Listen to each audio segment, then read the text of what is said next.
상 받으신 것 축하드려요. 네, 감사해요. 제가 상을 받을 때 가장 기쁜 건 나는 올해의 저자가 되었어.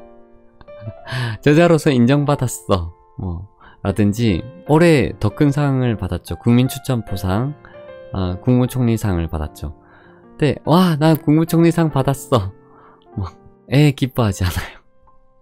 그거에 기뻐하는 것이 아니라 저는 제가 사는 인생에 대해서, 삶에 대해서 겁이 날 때가 많아요. 이렇게 선택하는 게, 이렇게 사는 게 저는 지지리 궁상이라고 그렇게 생각하지도 않거든요. 하지만 사람들은 알지 못하지만 저 혼자서 고민하는 지점들이 있어요.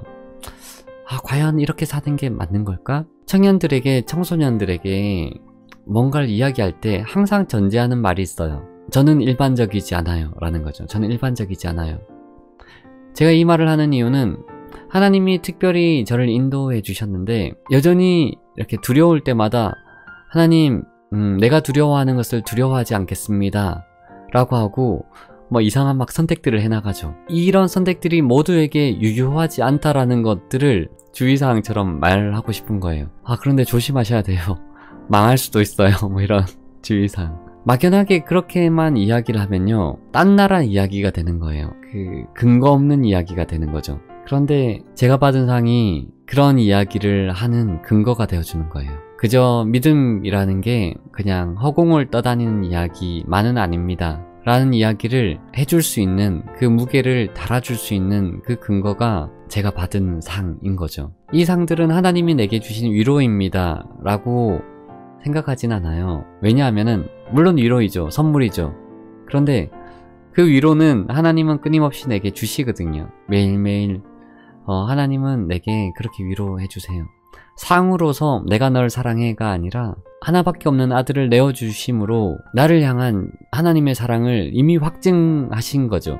상을 받았기 때문에 하나님이 나를 더 사랑하신 것이 아니라 이미 확증하셨고, 이 상은 물론 하나님의 선물이지만 이 상은 믿음에 대한, 또는 하나님에 관한 이야기에 대한 근거가 될 수 있겠구나. 그러면 설득력을 얻게 되거든요.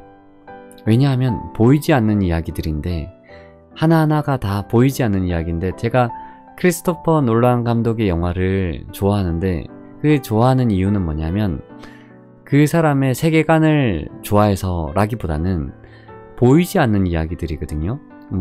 인셉션이라든지 인터스텔라라든지 그 시간과 공간과 여러 보이지 않는 그 이야기들을 관객에게 설득력 있게 어떻게 이야기할 것인가를 너무나 잘 스토리텔링을 사용해서 이야기하는 것 때문에 좋아하는데, 마찬가지로 믿음에 대한 어떤 여러가지 이야기들을 하나님은 이런 분이야, 믿어 라고 할 수 있는 사람들은 많은데 나는 과연 어떻게 이야기할 수 있을까를 고민할 때 이 상들이 좋은 감사한 근거가 되어주는 것 같아서, 그게 제게는 너무 상을 받았을 때 감사한 이유였습니다.